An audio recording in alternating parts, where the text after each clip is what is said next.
The title of this video would be something like the problem with express buses like in general. This video is not to suggest that MRT is better. I'm just trying to bring out the problems, like basically like the risks of like managing an express bus service. And I'm going to be talking about like in depth like why certain express services flourished, like basically why they failed or succeeded.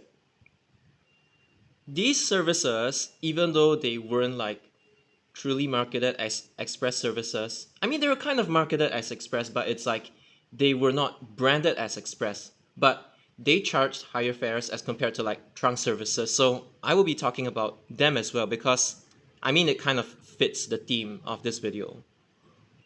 This is because some of my friends have suggested like express routes along these lines. So basically, this kind of concept would involve like Bukit Batok, and then they would either like run this thing to Beauty World or like from I think Burgundy, if I'm not wrong, to PIE. Basically, this is kind of like Toa Payoh. They would exit St. Andrews, Potong Pasir, and then from Potong Pasir they would basically just like clone the NEL Northeast Line all the way up to Punggol Coast. Now, the simple reason why this one just doesn't work is because PIE is already bad enough. That was kind of the reason why 989 got withdrawn by TIPS or SMRT. I forgot which year it was. It was like 2004, I think. And not only that, at the Adam Road Junction, 52 suffers as well. So PIE is already kind of like bad enough. And then the St. Andrews, the slip road that leads into like Upper Serangoon Road, Bendemeer Road, MacPherson Road, basically that giant junction, it's already clogged enough. It's already like congested enough. It is another major choke point for stuff like 142 and even City Direct Expresses like 676. City Direct Services, I'm sorry. So there is this whole debate about whether like express services should be OTA or just EWT when it comes to like timetabling and stuff like that. But we're not gonna talk about that. The fact of the matter is that like when you have such an express service that has like two major like choke points, your fare box recovery rate is bound to go down. And the thing is like, okay, public transport in general, you're not supposed to be like caring too much about fare box recovery rate because it is a service and not a business whereby you must profit. Yes, I do understand that, but if you as an operator, you're like your fare box recovery rate for a certain service is like beyond salvation, then it's like you're just running this service just to lose money. I mean, that's the point. Yes, you don't really have to care about fare box recovery rate that much, but it doesn't necessarily mean that you must completely disregard it to the point whereby like you just run a bus service that's as long as possible, passes through many choke points just because you want direct connectivity from like place A to place B. It is just completely unsustainable, and any normal PTO would have like withdrawn this kind of service in like less than a year. And we have already seen cases of those happening like last time, even way before LTA had control over the bus services. I mean, look at the City Shopper bus services. It's like 551, the 57X or the 58X, 580, 581.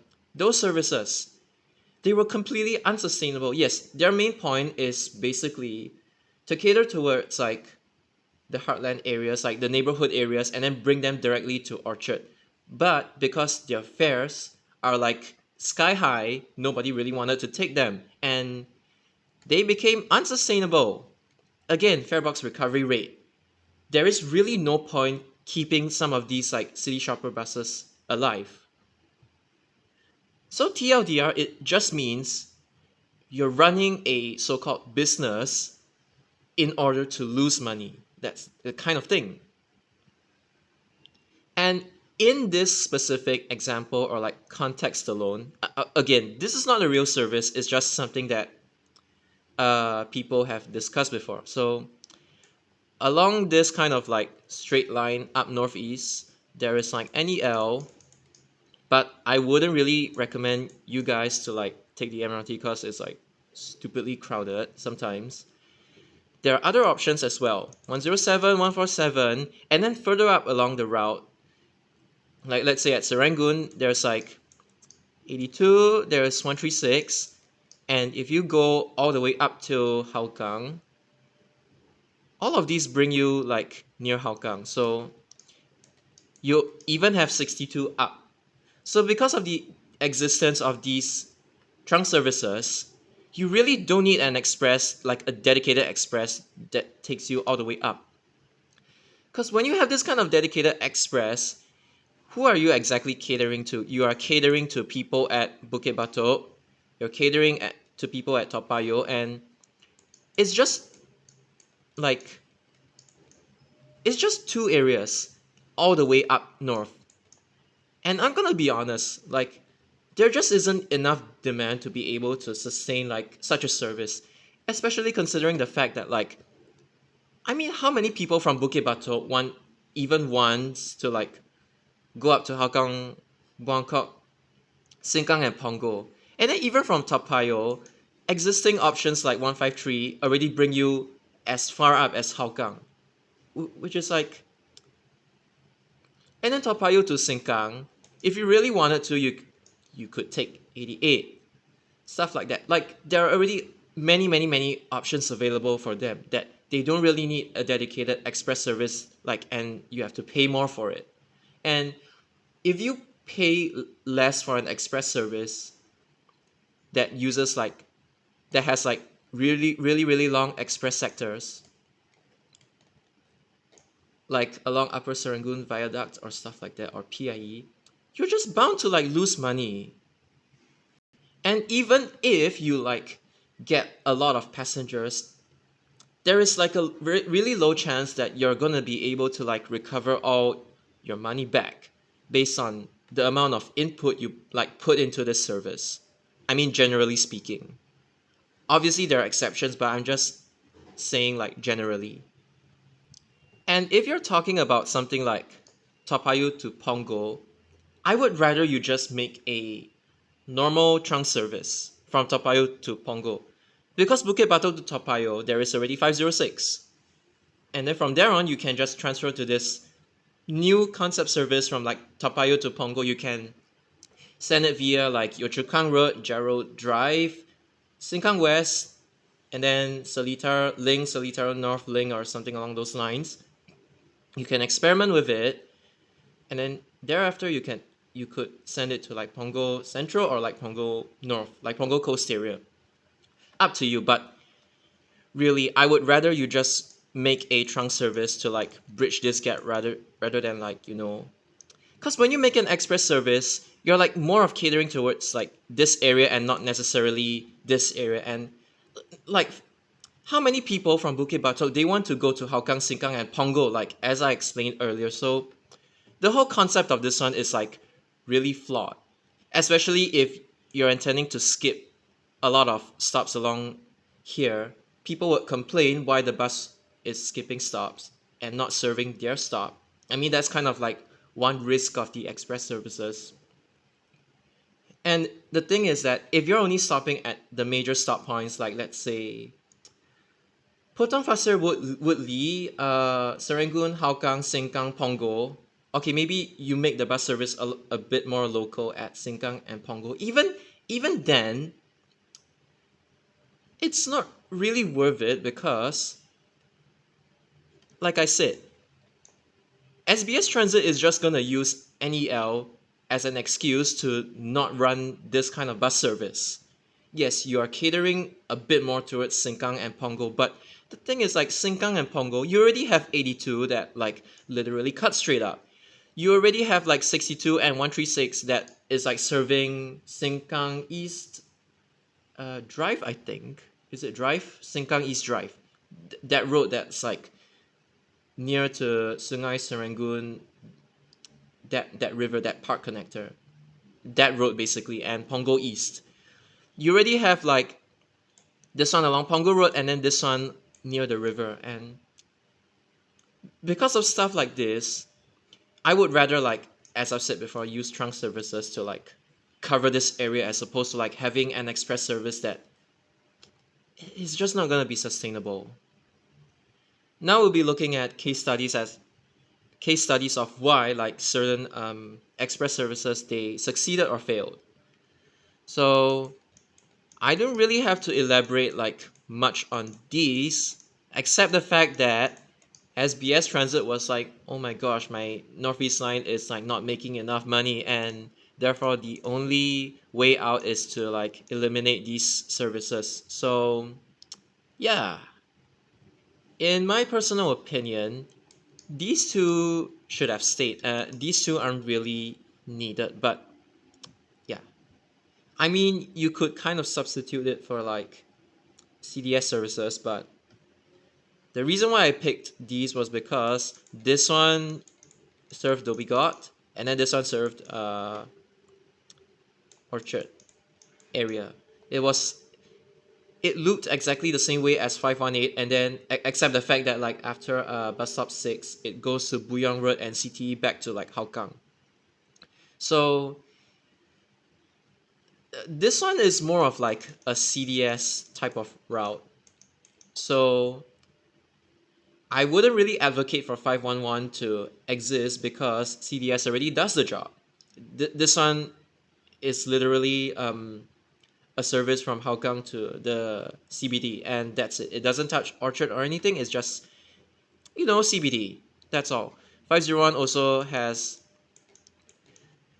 a hex version that on Saturdays, Sundays, and public holidays, it doesn't go to CBD. It exits Dhoby Ghat, loops at Suntec, and then goes back to Dhoby Ghat, and then goes back to CTE towards Ang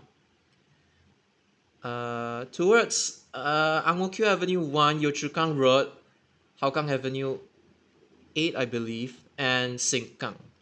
Yeah. Now let's look at some more examples. This one. Okay, and I'll be talking about CT8 as well. So this 520, if I could recall the route, it was Yishun Interchange, Avenue 9. So basically it kind of copies 800 out of Yishun. So this Avenue 9, this is Yishun Ring Road. Okay, when I mean Avenue 9, Yishun Central is here. So Yishun Avenue 9, Yishun Ring Road, it copies 800 and then 812, goes down to Yishun Avenue 2, Lantern, and then SLE, CTE, and then Havelock Road, and then it just stops near New Bridge Road Terminal. I cannot remember if it was Outram Road or New Bridge Road Terminal that I stopped at, but that's besides the point. The reason why 520 was a failure, like, it wasn't withdrawn because of MRT. It was withdrawn simply because the service was way too unsustainable, and you can clearly see why.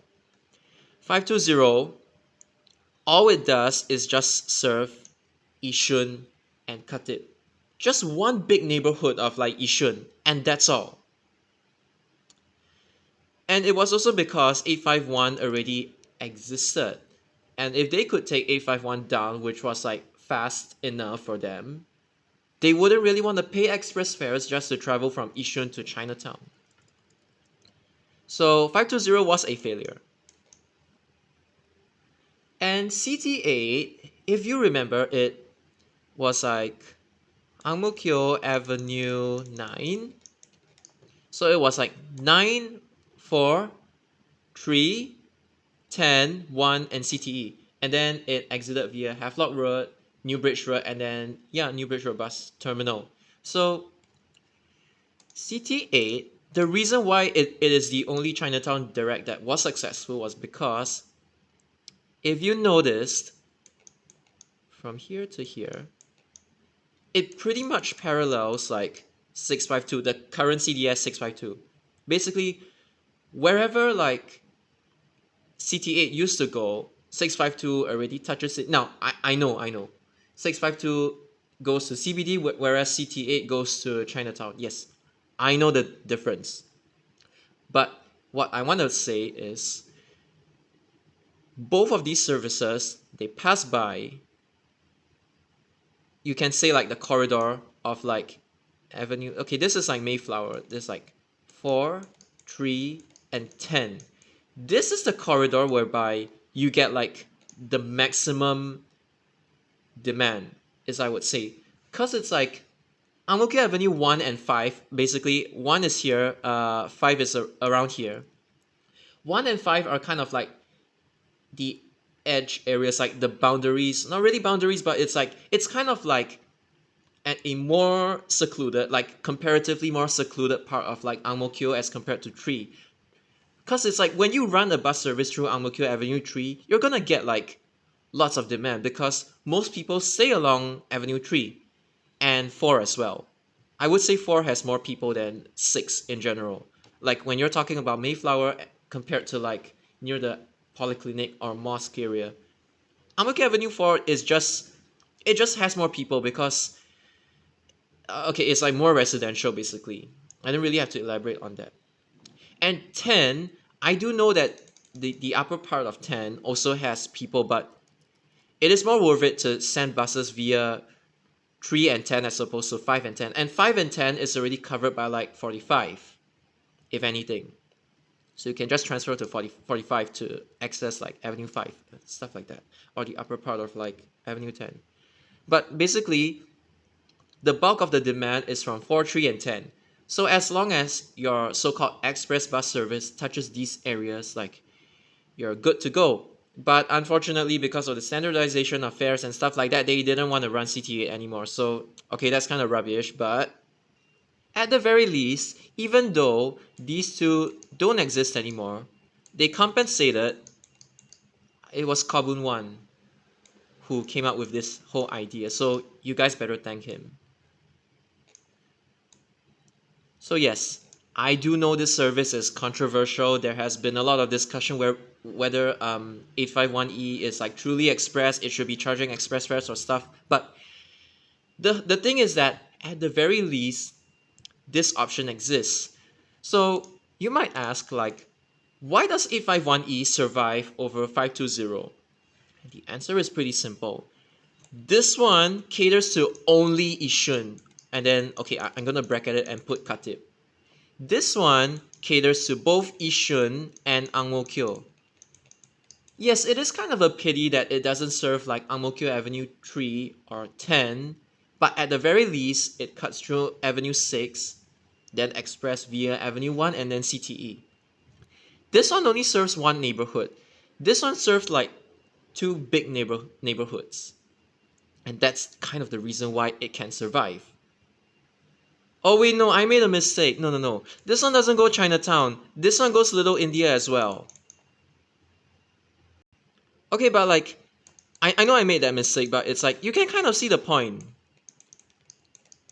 The reason why, okay, even though this one wasn't able to survive, the reason why 851E can survive is because it brings people from Yishun and Ang Mo Kio, okay, like, more specifically Avenue 6. It skips through everything and just directly brings you to Little India. And this one is basically where the bulk of your demand comes from. This was the reason why 520 was even introduced in the first place. I know it failed, but this was the reason, like their considerations, because they wanted this bus service to touch Little India MRT and then Bugis and then Chinatown. This was why they made 520. Okay, it failed, but at the very least nowadays we have compensation for it. There is another one.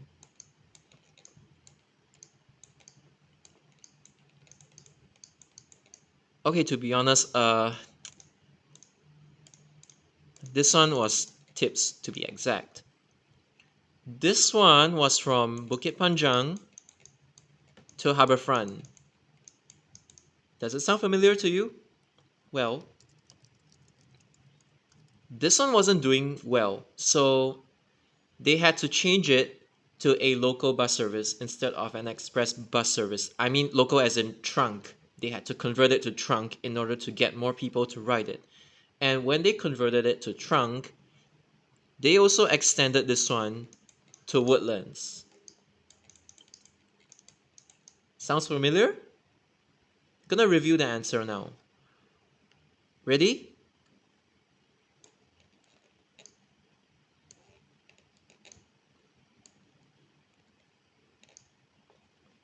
So yeah, this proves the point that because the express service was so unsustainable, the fare box recovery rate was down the gutter, like down the drain. Converting it into a trunk service and extending it to Woodlands saved it. Okay, back to the Kowloon one thing. So this person was responsible for the introduction of stuff like this one, this 43E as well. And then there was also low-key questionable stuff like this one. Like these ones. Okay, I know that these two don't exist anymore.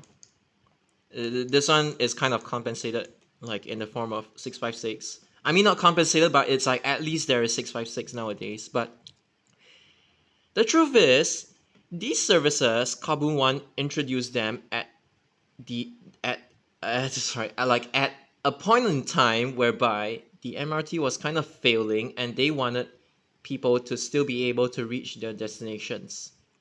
So the truth is these bus services they were meant to be temporary, but the success of these express services to varying degrees has proven that these services they are still viable to continue running.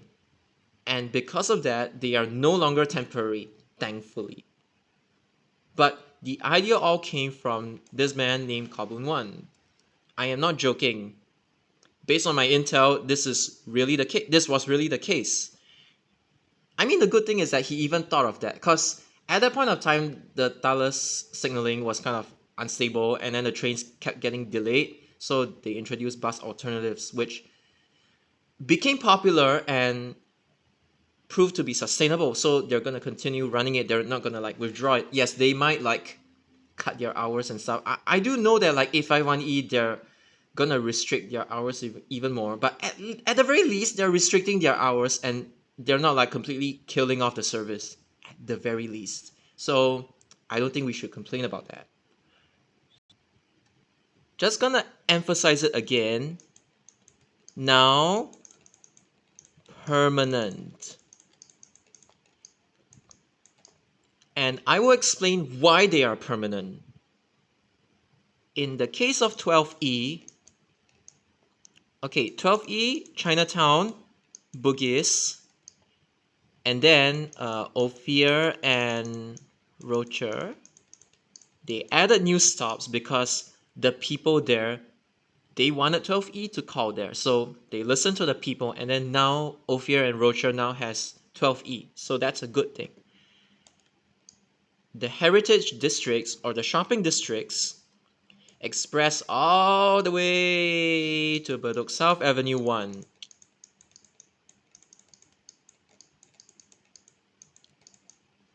Remember, Thomson East Coast Line only stops at Outram Park. It does not go Bugis. It does not go Chinatown.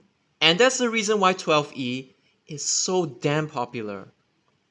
To the point where by 12E, sometimes they have to run double decks. So because 12E, okay, I do know that like there is Pasir Ris and Tampines as well, but this is a fact. A lot of people, they take 12E from Siglap area to Bugis and Chinatown. And it can be full to door sometimes. This is why it survives. Unfortunately, KPE is a piece of crap, but conceptually, this service is meant to let you skip from Buangkok all the way to Airport Road, which is where like they added stops there because the people around the industrial estates, like Upper Paya Lebar Road, they requested for it and they listened. So, okay, Paya Lebar and Marine Parade. I mean, I don't really even have to explain this. You can already see why this one is like popular amongst like people working in these areas, either the industrial areas or like the shopping malls, and they happen to like live somewhere around Buangkok Sengkang Punggol. This is why it succeeds. 851E, again, the heritage districts and the Little India MRT. Okay, touching Little India MRT in itself is already good enough. It doesn't necessarily have to go through Serangoon Road because Serangoon Road is already served by 857. So yeah, Little India. As long as it touches Little India, you're good to go. But I'll explain this later. 960E is a surprising case, and I'll tell you why. There were a lot of people when Downtown Line 2 came out, they were saying like, oh, 960 is gonna route cut, 960E is gonna route cut, But the truth is, no. The reason why is because this one brings you from Bugis, Little India to... The truth is, wherever 972M touches... Okay, I'm gonna just... I'm just gonna draw it.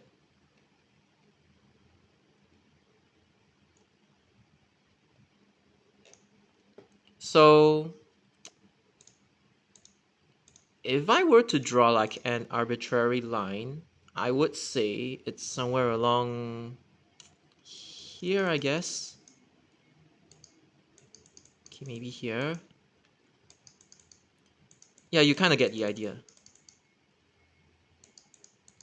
Anything that lies east of this arbitrary line that I've like just drawn badly, anything that lies east of this line has no direct DTL access. No direct DTL access. And the LRT isn't necessarily a good way to reach Bukit Panjang because the access penalty from above ground to underground, it's called an access penalty for a reason, right? And let's be honest, nobody is gonna wait for 973 just to take you to Hillview and then you have to make like 9,999 transfers just to get to your destination. And and around this area, block 223270, this is the reason why 190, 960, 972, and then down here, 972M. This is the reason why these bus services continue to exist and continue to flourish. Okay, that's just one reason, but that's not the only reason why 960 and E is so good. 960 serves this area. Okay, I do know that this area is like catered to 925. And people, they do actually take 960, transfer to like, they cross the bridge and then they transfer to like 925 to reach their dormitories. See again, 960 doesn't just have this area. People do take 960 to transfer to stuff like 925. Or they even take 960E to like Marsiling. Okay, to put this simply, it is probably because like the foreign workers who are like living in the dormitories, they are kind of fed up with their like private bus services or like sometimes lorry services. They are like kind of inconsistent and stuff like that maybe. And then they decided that public transport was like way more convenient for them, and way more like, how to say, it's just more efficient, reliable, and convenient for them as compared to like their own private services. So whoever is telling them stick to your own private services, you can go F yourself. Okay, I'm just gonna like highlight it. This area is like, okay, uh maybe like this area is kind of like where the dormitories are. This is the area that is like accessible via 960 changing 925. This is the reason why 960 is so good, because most of the foreign workers, they are of like Indian or like Bengali, Bangladeshi, or like Pakistani descent. Their food, their daily necessities and items and stuff like that, they can only really be found in, I mean, at Little India, that general area. It's like a whole mix of cultures. So because of that, 960, they don't take DTL, by the way. I mean, okay, some of them they do take DTL and then they change to like 178, 961, yada yada, but there are a lot of them, they just straight up take 960, they go to the upper deck, they have a good time. They take 960 all the way from like Little India general area, and then they take it all the way to Kranji, the industrial estate. And some of them, they even opted to take 960E. I mean, yes, they take 960E and then they transfer to 925. But it is not just Kranji industrial estate. There are also people living along, like, this line that I'm, okay, maybe not to this area, maybe not to this area. The good thing about 960E, it gives you, okay, I know it's OTA, but like, it gives you a really convenient access to 169 and 856, both of which give you like really good access to like the industrial estates, or like where the dorms are. I believe the dorms are like somewhere near, I know Senoko is the industrial estate, but the dorms, I think it's like somewhere along like Canberra Road, near there. I'm sorry, I forgot where exactly the dorms are, but I do know that there is like one big dormitory complex that can be accessible either via 856 at Marsiling or 169 at Woodlands. You see how much use there really is for 960 and 960E. And that's the reason why 960E, I mean the Marina Center bound, they do run till kind of late, in order to cater to these foreign workers who, they do some shopping or some leisure at near Little India or Bugis. Okay, 960 doesn't touch Chinatown, so yeah, Little India and Bugis. Or if they want to go like sightseeing at Marina Center, that's fine. You can take 960 or E as well. Because, you worked hard and you want your leisure. So 960 just so happens to fulfill like all of it, which is really good. And that's why if you're saying withdraw 960 and E because of DTL, F you.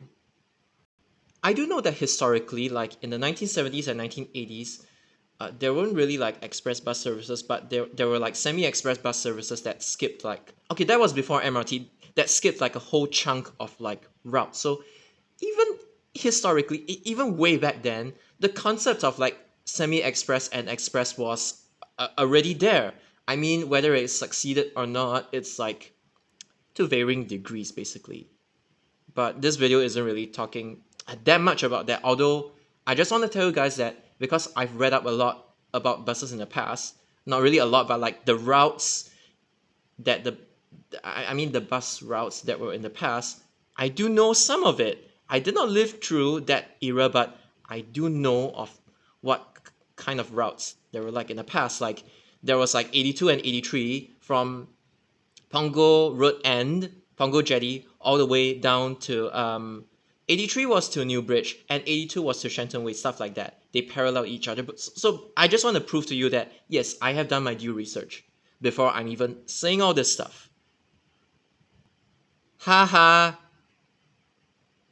Once again, I'm gonna tell you that this is not part of DTL rationalization.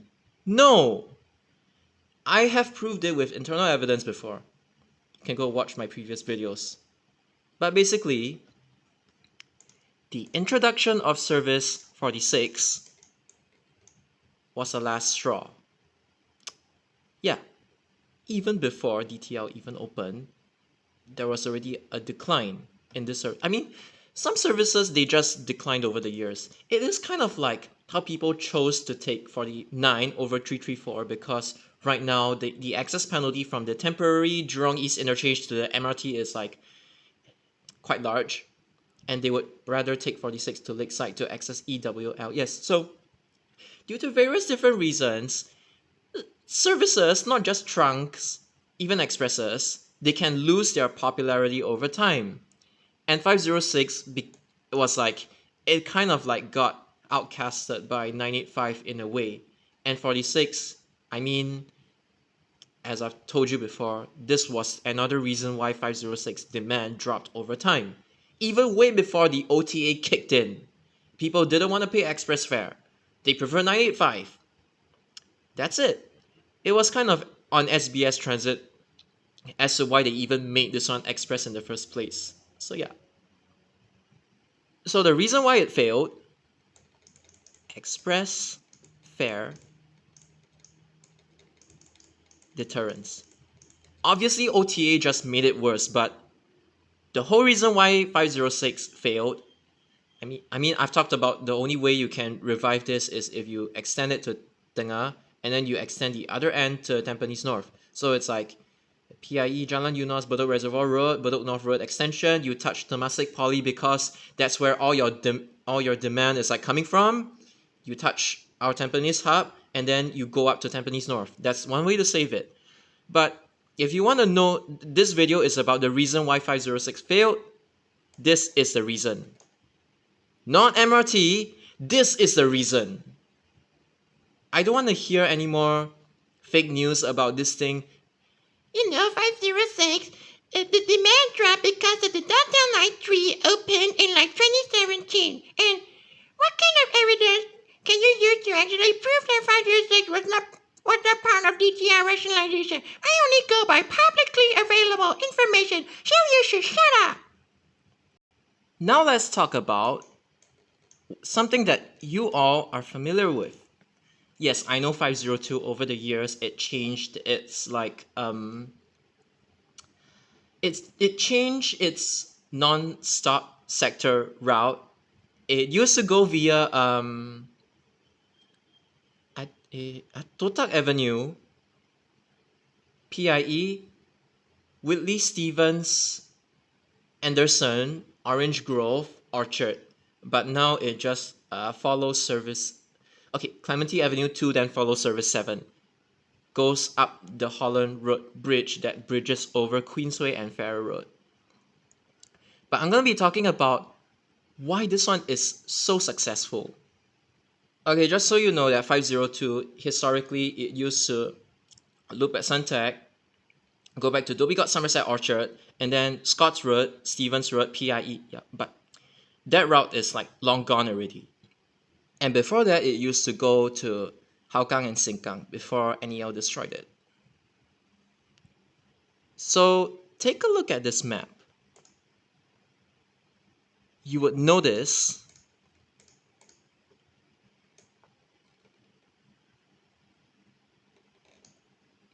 this. Okay, I don't know why it popped. PowerPoint just works in like mysterious ways. But okay, I guess that's a cool way to transition it. Okay. Maybe I'm gonna circle it more exactly. Oh, it does the same thing again. Okay. All right, so this one place over here is the sole reason why 502 is sustainable, why it managed to survive don't count any L, why it managed to survive up till today and is still thriving. Okay, so context for you all that don't really know.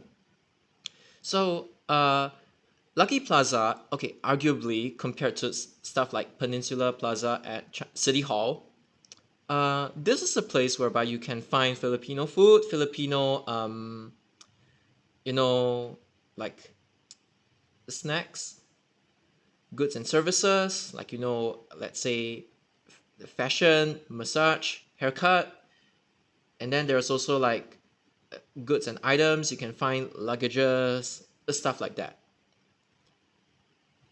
By the way, like, I'm not Filipino, but like, I eat there, like at the food court downstairs, the Filipino food. I actually eat there quite often, I would say, and I love the food there. Basically, everything that the Filipinos want is available in this one mall.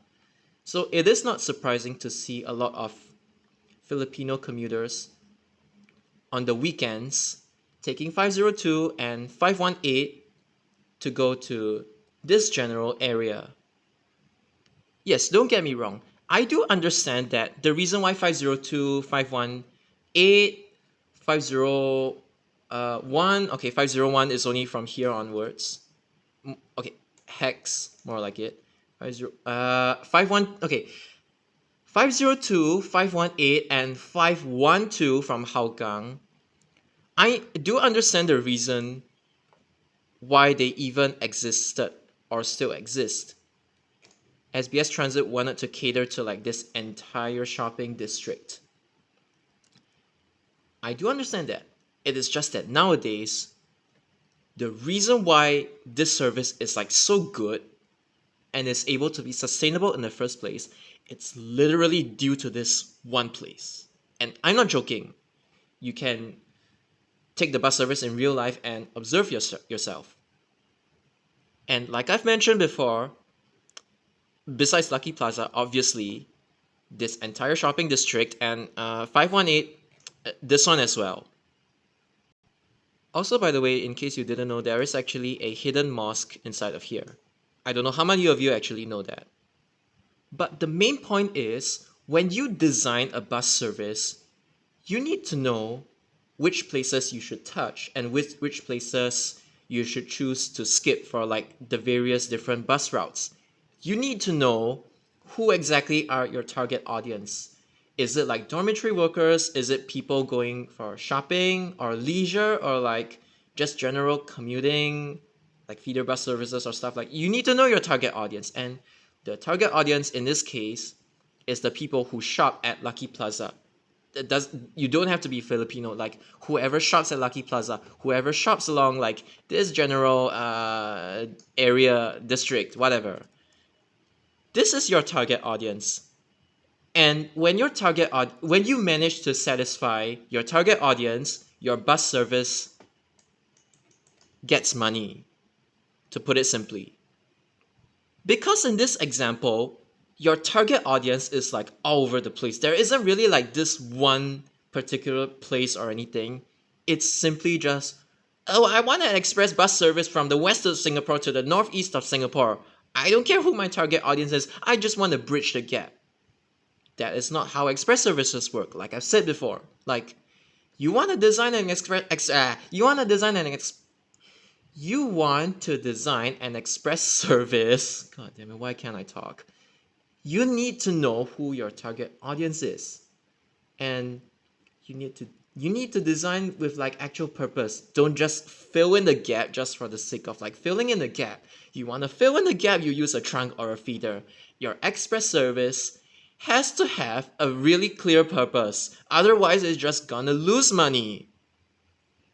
Okay, and maybe I should tell you why 502 still survives well. Yes, Lucky Plaza is a thing. Orchard, like the shopping district, Orchard, Somerset, Dhoby Ghaut, it's one thing. Bras Basah, there are lots of like cafes, hotels, stuff like that. That's also another thing. More shopping at Suntec City. the amendment to Bayfront, which is more demand, more tourist sightseeing demand, or if you work at MBS. Okay, the thing is like 502 and 518, they operate on weekdays before because there are people who actually work at like Orchard, Bras Basah, Suntec, Bayfront. There are people who actually work in the shopping centers and hotels as well, regardless of what position you're working in. There is demand. CBD. 502 is basically like 651 and 657 combined, just a little slower. It is basically like a full day version. Yes, 502 is actually a full day bus service. 651 and 657, they only operate, okay, PM, they only operate 2 trips. And if you miss those 2 trips, thankfully you still have 502.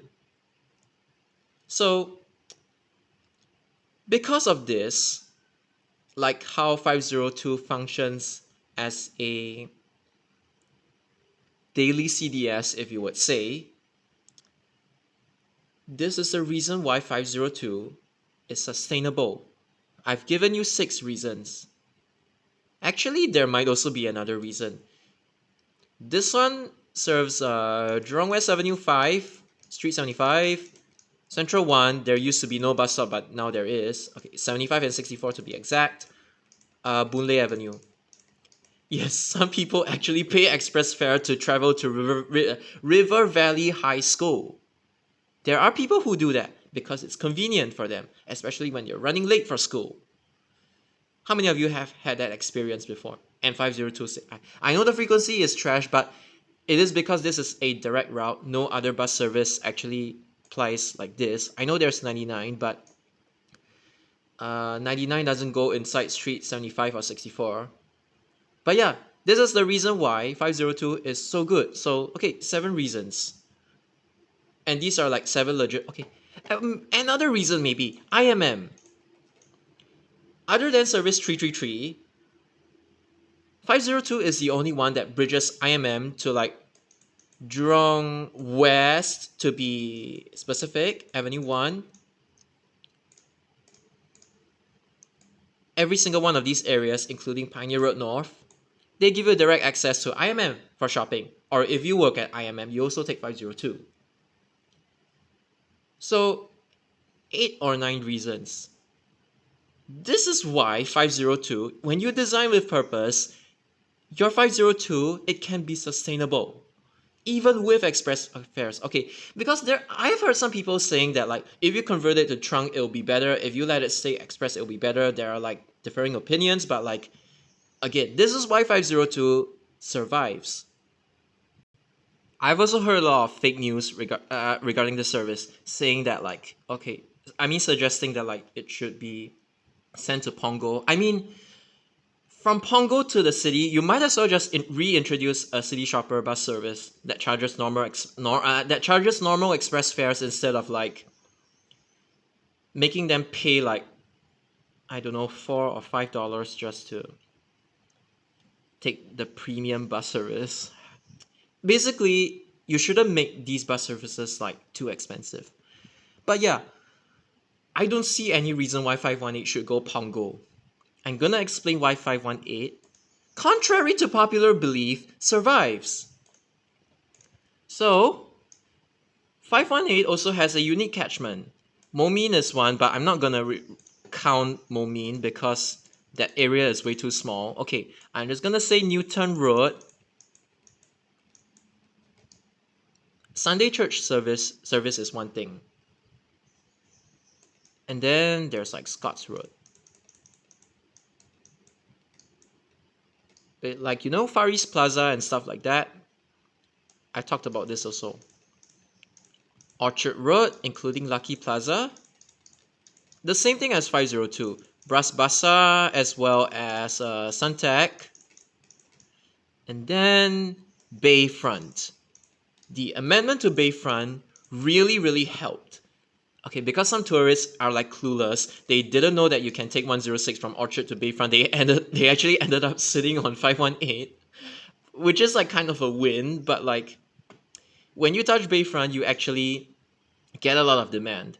Unfortunately, 51 I shouldn't say unfortunately. I mean, I'm just trying to state as a matter of fact that like 518 doesn't touch the CBD, but the CBD already has like 661, it already has like 513. Yeah, they already have these services, so 518 doesn't need to touch CBD. You have these areas, and then people are traveling between Tampines. Tampines is where like at least 70 to 90% of your demand, that's where they are coming from. And okay, I do understand 518 tends to like fetch air during off-peak hours on like weekdays especially. I do understand. But you should keep the service alive because as I've told you, there are people working, like actually working in these areas. And okay, it's like there is really no harm making 518 run on weekdays because there is bound to be people that are using the service. You just downgrade to single deckers.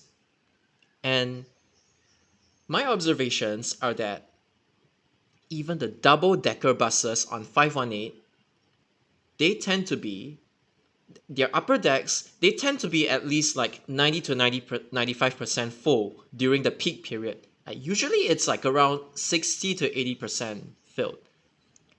But yeah, I have seen it fully filled before, and I'm not joking about this. I don't have any reason to like lie about the demand of the services just because oh, I want to keep it. I'm just here to present the facts. Majority of the demand, unlike what most people are saying, it's actually from Tampines. Now, Pasir Ris East, there is still some demand, but Pasir Ris West, it's kind of like empty. So if you want to cut Pasir Ris West and just make 518 go like Loyang Avenue, Pasir Ris Drive 1, and then immediately send it to the interchange instead of like going one big round, that's fine as well. If you really wanted to save money, you can cut off Pasir Ris West. Nobody really cares about Pasir Ris West because they already have like, I don't know, 358, 68, 58, 88, stuff like they already have so many options. They don't really need like okay, and 359. I almost forgot about 359, but it's because they already have like a lot of options. So Pasir Ris West really doesn't need like 518 in some sense. If anything, they can just take 58 to like Bedok North Road. There is actually a new pair of bus stops. They can transfer to 518. So they don't need 518 to actually go Pasir Ris West. I mean, you know what I'm talking about, right? 58 goes from Pasir Ris Drive 3, Tampines Avenue 10, Bedok North Road Extension, and then over here, I mean 518 comes from here, but the bus stops are here.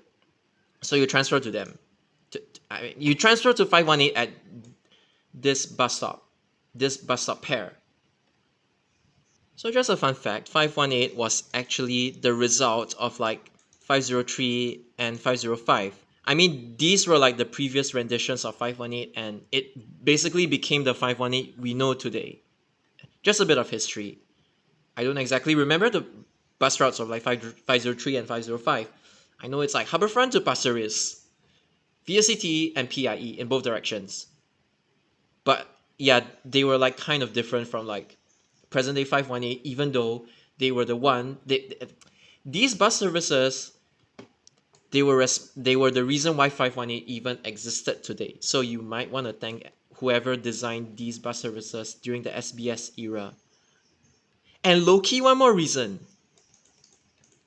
people who are like kind of rich that who study in Temasek Poly, I mean, because you know, Polytechnic, IT, they don't really have like the age restrictions like as in junior colleges. Like, as long as you're above like 16 years old, you can already go in, if I'm not mistaken. So it's like, and people actually do go to school on like Saturdays as well, if I'm not mistaken. I mean, some of them. CCA or what. I don't know, but it's like what I'm trying to say is that there is demand from Temasek Poly. Yes, people do actually take 518 from like Pasir Ris East or even Tampines. They actually take this one all the way to Temasek Poly. Okay, like I'm talking about Tampines Avenue 7 because it's convenient for them. Like if a 518 appears at your doorstep and you're not like financially and you're not like financially I cannot say things today. Financially, you're not like financially unstable or anything. You can afford 518. If you see a 518 outside your doorstep, okay, you would take 518. Okay, that's because you want to know why is that the reason? Okay, this is Temasek Poly Avenue 1 2 518 goes here. Service 8 goes here. Okay, I mean not that much, but service 8 goes here. So wherever service 8 doesn't serve, or if service 8 happens to be crappy that day, I know 518 doesn't have the best frequencies, but Tampines Avenue 7, Pasir Ris East, they actually take it all the way to Temasek Poly. See, the same thing I talked about 506. As long as you touch Temasek Poly, the demand is there. And it's like, it is not uncommon for like the students from Temasek Poly to take 518 for they actually go all the like if they have extended breaks or like the way they plan their timetables, they can have breaks. And then they actually do go to like Orchard or like MBS during those breaks. They take 518 to there and then they take 518 back to Temasek Poly. It actually is a thing, believe it or not. Like I was from college. I wasn't from poly. I wasn't from IT. I was from college, but it's like based on what my IT and poly friends have said, they actually do this. So yeah, I mean, okay, if Service 8 was still Pasir Ris to Toa Payoh, yes.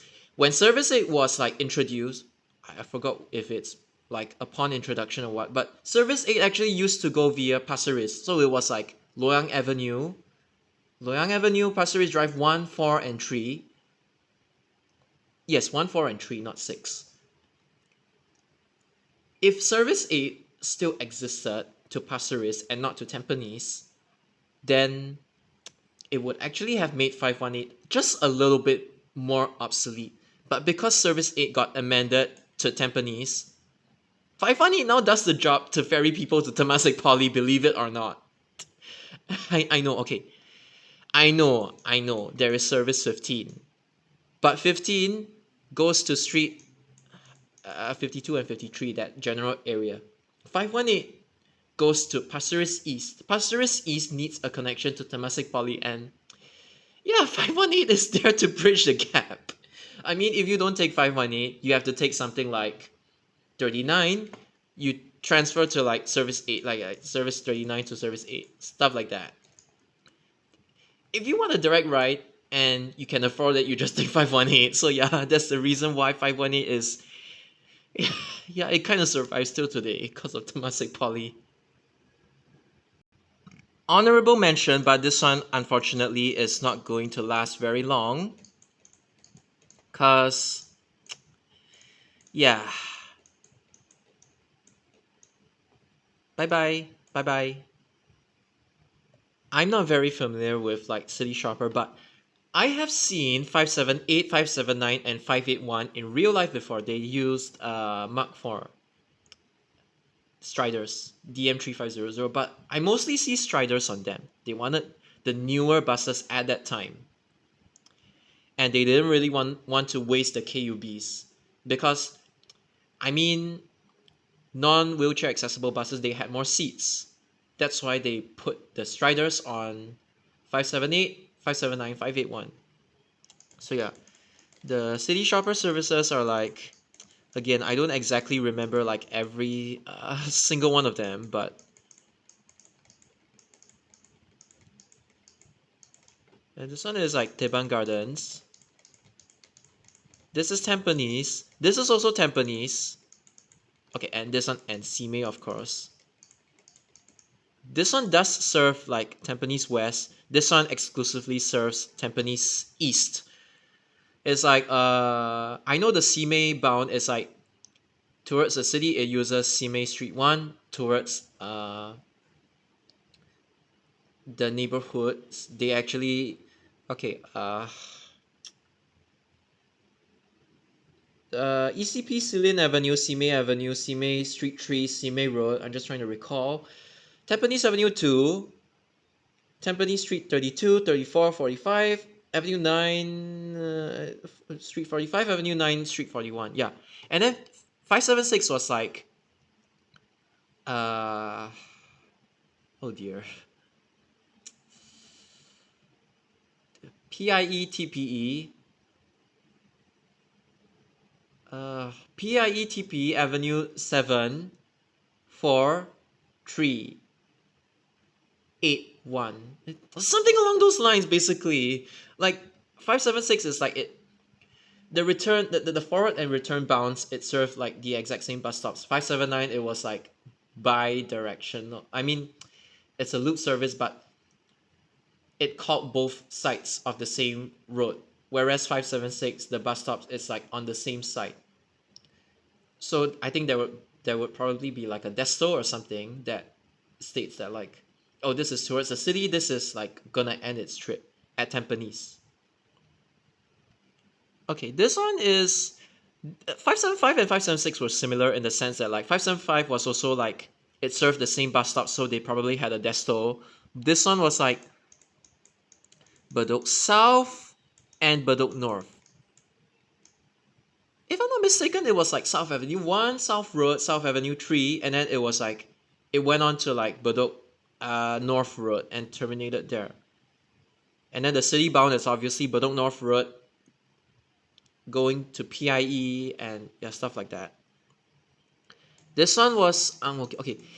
This one was kind of similar to CT8. This one is Pongo. It copied like CDS 666, except that it goes Pongo Central and not Pongo Drive. This one is Sengkang. I think I have recreated this one before. 551 is Hougang. I think. So if I were to pick, I would say that like 576 and 9, they don't really have to exist today because 518 kind of outclassed them and it's still 518 is still relevant today. This one is not it's not like okay, there is 12E. I know 12E doesn't necessarily go Orchard, Suntec, and Bayfront, but it's like Bedok's population density isn't like as huge as like Tampines or what. So I don't think 575 needs to exist. This one, there is already 851E. Teban Gardens, the demand is like way too niche. So I don't even know why this is a thing. And I think it was just a faster alternative of like 143. So you technically still have 143. So this one doesn't need to exist. This one, well, if you bring back 512, you can rebrand it as something like this. So yeah, this one I kind of support because NEL is like bursting already. But in general, if you merge 578 and 581, you rebrand it into a new city shopper concept, I think it can work. Just don't make the fare too high. I think this one actually has potential. Orchard, Suntec, Bayfront, or whatever. So yeah, I would say these three, they deserve to be reintroduced in some way. I mean, these three, two services, you combine them into one. No. As in, you combine 570 and 581 into one service, and then 551, you try to find some use for it. That's the thing. Now let's go to LTG because I don't remember every single express bus in is Singapore. I know my memory serves me well sometimes, but like this one, I will admit it. I don't remember all of them. So let's go to that page. Okay. Fast forward. Wait, no. Okay, no. I think it should be this one. Yes, yes, it's this one. Thank you, LTG.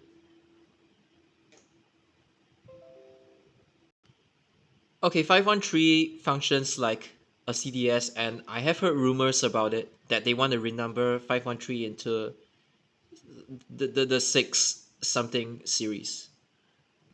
Okay, if you want me to evaluate stuff, 74E and 151E, obviously they were kind of unsustainable, so that's why they're gonna go. 10E has some use for East Coast Road, Upper East Coast Road, and Bedok Road because they don't have like immediate TL access, Thomson East Coast Line access. And 12E is good. 14E is useless. 30E is like, I don't see this one surviving, honestly. Although 30E, I would say the concept of it is good. It really brings out the whole definition of express.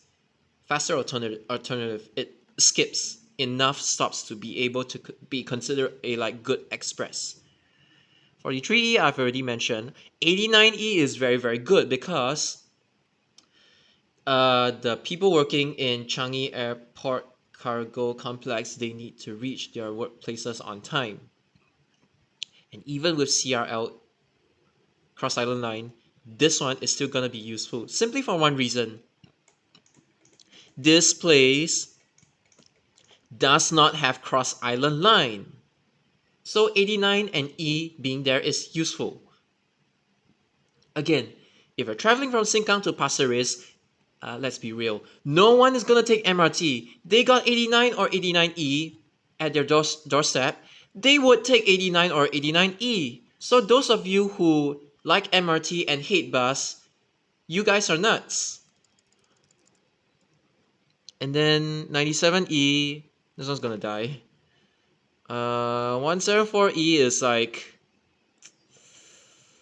this one has limited use. I don't see this one surviving as well. I'm not too sure about 188E. I never ridden it before. This one is useless. It is just, why does it even exist? This one's a CDS type. This one's a CDS as well. This one's a CDS. This one's also a CDS. I remember someone saying that like they didn't really want to, SMRT didn't really want to operate 868E on PM peak due to competition from other bus services. I cannot exactly remember which one. I don't know, like 106. 106 not even related to like 868E, but I know there was an internal reason, I just forgot. 854E, yes, this one is useful, especially if you're working in like the industrial estates. You know Yio Chu Kang Road, there is actually an industrial estate that is like near Serangoon North, which is like Serangoon North Avenue 5, 6, Ang Mo Kio Avenue 5, Hougang Avenue 9, that general area. If you're working there and you live in Yishun or Khatib, yes, this one's useful. 858, 851E, I have already, I mean, 858E, if it exists, is probably like a true airport express, stuff like that. But okay, 851E, I don't know why I accidentally said 858E, but 851E, I talked about it before. It has its use. This one has its use also. This one is a scam. If you really want to make it express, I suggest AYE, Clementi Road, and then Beauty World, Hillview.